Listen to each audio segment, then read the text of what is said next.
Well, hopefully y'all can see me. I don't know what's that about. Angela Bofield in the background singing. Normally that turns off while I'm on live with y'all, so I'm really hoping y'all can hear me. But if not, I want to do this over. Okay, give me 1 second, y'all, while I get my bearings straight, trying to get out of here. Okay. Uh, yeah, that's the way to go. Okay. All right, so this is part two of what I was going over not too long ago. I was just doing some random credit tips, some stuff that may not be well known. Actually, I know for a fact that they're not really well known. So please watch part one. This is part two. If you are watching me live, throw a one in the chat. If you are watching a replay, throw a two in the chat. Throw it up, throw it up, throw it up. Show me some love. Give me an emoji if you've learned something, or if you can take it and teach someone else with it. Okay, because definitely I do aim to educate altogether better. Okay, all right, so part two is some credit tips. So we already went over how you're supposed to pay on your credit cards by the statement date, not the due date. I talked a little bit about these debt consolidation settlement companies and what happens to your credit. Also spoke a little bit about just paying off collections and how it doesn't help you. Okay, so now let's talk about something that's really important, and this is going to dispel another myth as well. Okay, so please understand that credit repair takes the bad stuff off your credit. That's what it does. It's so you can go handle your business. But I need y'all to understand, although credit repair does work on the credit report only, it does not work on the credit score, because your credit report and your credit scores are two separate entities, believe it or not. That's why when you actually order your credit report from wherever you order it from, the credit score doesn't come with it, because your credit score is not a part of the credit report. But the behaviors of what's on your credit report is what predicts your credit score. Okay. Now, understand, when you are doing credit repair, you are working on the report. Yes, that is repairing your credit, but that is not restoring your score. So part of credit repair is credit restoration. And how do you actually restore your credit while you're doing credit repair? Well, you must put positively back into your credit. And I had someone recently said to me, oh, I thought that when I do the credit repair in a few months, I'm instantly going to have a 700. No, it does not work like that, first and foremost. We could talk a little, credit repair, that's a very subjective process.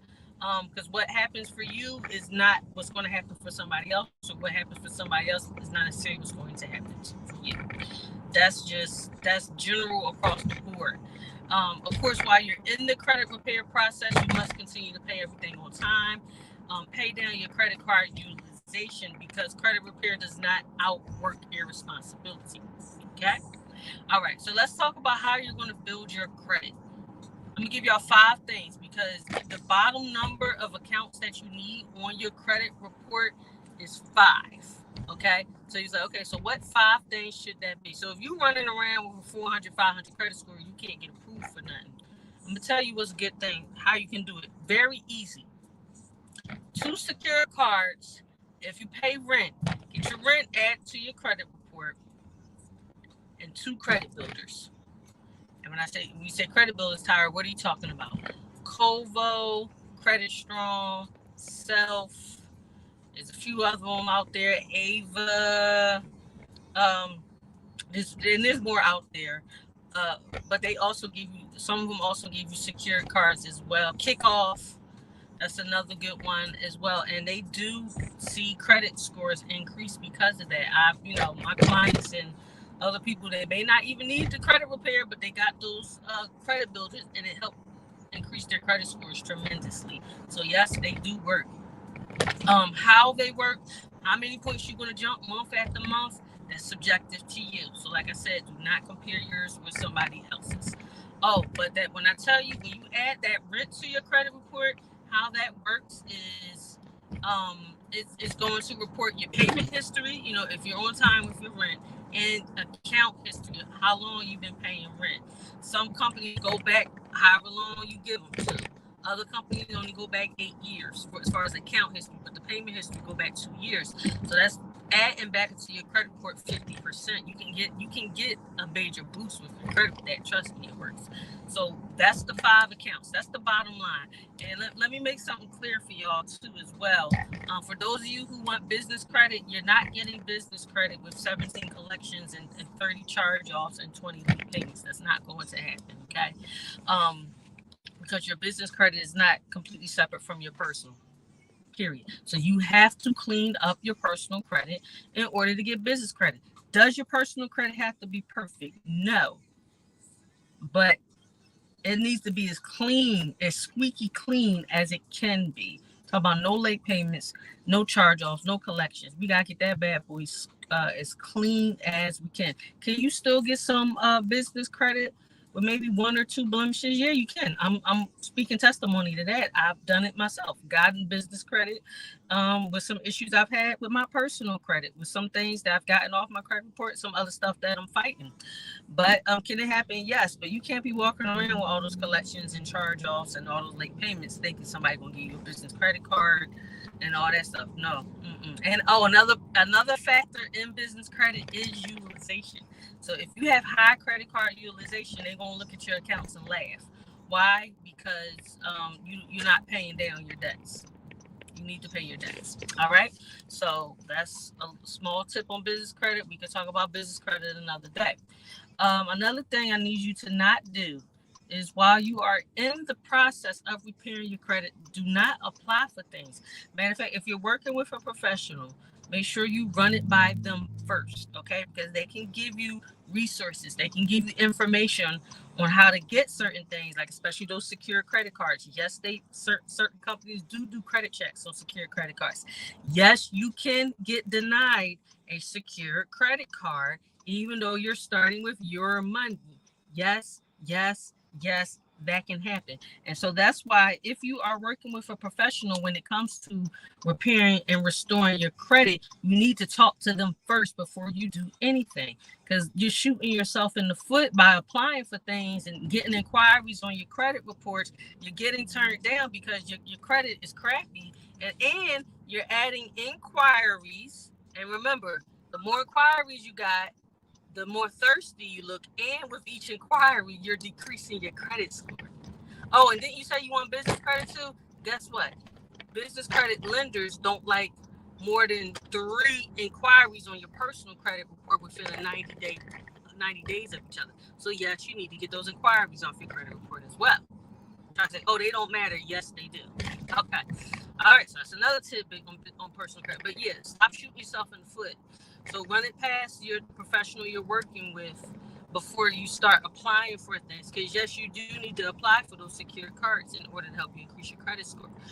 If you've never watched me or listened to me before, if you haven't scrolled on my page, if you're not in none of the financial literacy groups, please understand that credit cards put back into your score 90%. Okay, that's why you need a credit card or 2. Okay, and remember the bottom number is 5. You want 5 accounts to get into to feed into your credit report. So that's what you need. But there's many ways. There's multiple ways. Like I said, the credit builders, adding your rent. Someone asked me yesterday about being an authorized user. Yes, that can help. What we're finding now, especially with the new FICO 10T model, that's losing some of its efficiency on credit, but all lenders are not using FICO 10T yet. So, but you can still get on someone's credit card as an authorized user, 1 or 2. That's fine. However, that person needs to be responsible. So they need to have low utilization. Get somebody that has less than 15% utilization. Okay. Also, they need to pay on time every month, because if you're on somebody's credit card and they have late payments and high utilization, you're hurting yourself more than you're helping yourself. I've had to tell people after looking at their credit reports, get off of this person's credit card. You're hurting yourself. Okay. So, so that's just some things about the credit repair. Just for a little recap. Credit repair treats your credit report only. You still need to feed back into your credit score and credit report positively by adding positive accounts, trade lines, things of that nature. How do you do that? 2 secure cards, 2 credit builders, add your rent. You could become an authorized user. You can also not prescriptions, subscriptions. There's something called Grow Credit. You can get Grow Credit where it'll report your actual subscriptions to your credit report as well, helping you, like, you got Netflix, Pandora, things of that nature. And that can help you increase your credit score as well. Now, something I put on my wall last week, I need y'all to stop messing with Experian Boost. People said to me, why? So listen, this is too much to type. Some of you, I did jump in your inbox and tell you exactly why you should not be messing with Experian Boost. So let me tell you what's wrong with Experian Boost. First and foremost, the little boost they give you is only for Experian. That's number one. Number two, if you're in the credit repair process, you're going to lose it anyway. Those little 5-10 points they give you, because the credit scores are going to fluctuate while you're in the credit repair process. So whatever they gave you, you're gonna lose it anyway. Okay. And then they give you these little bit of points. Why? To get your bank account information. So they're looking in your bank account saying, oh, okay, well, what bills have you paid? And let's give you these little 8 points, which don't mean much, means much.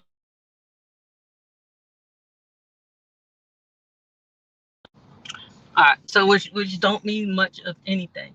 All right, so the biggest reason why you need to not mess with Experian Boost. So remember those accounts that you said they're fighting on your credit while you're in this whole credit repair process? Most likely that's the same bank account you used to pay your bills with, or that those particular accounts that you're saying right now are inaccurate. So how are you coming back during this process saying that okay, this is inaccurate? However you're saying it's inaccurate, but that's the same bank account you was using to pay that same company or debt that you have.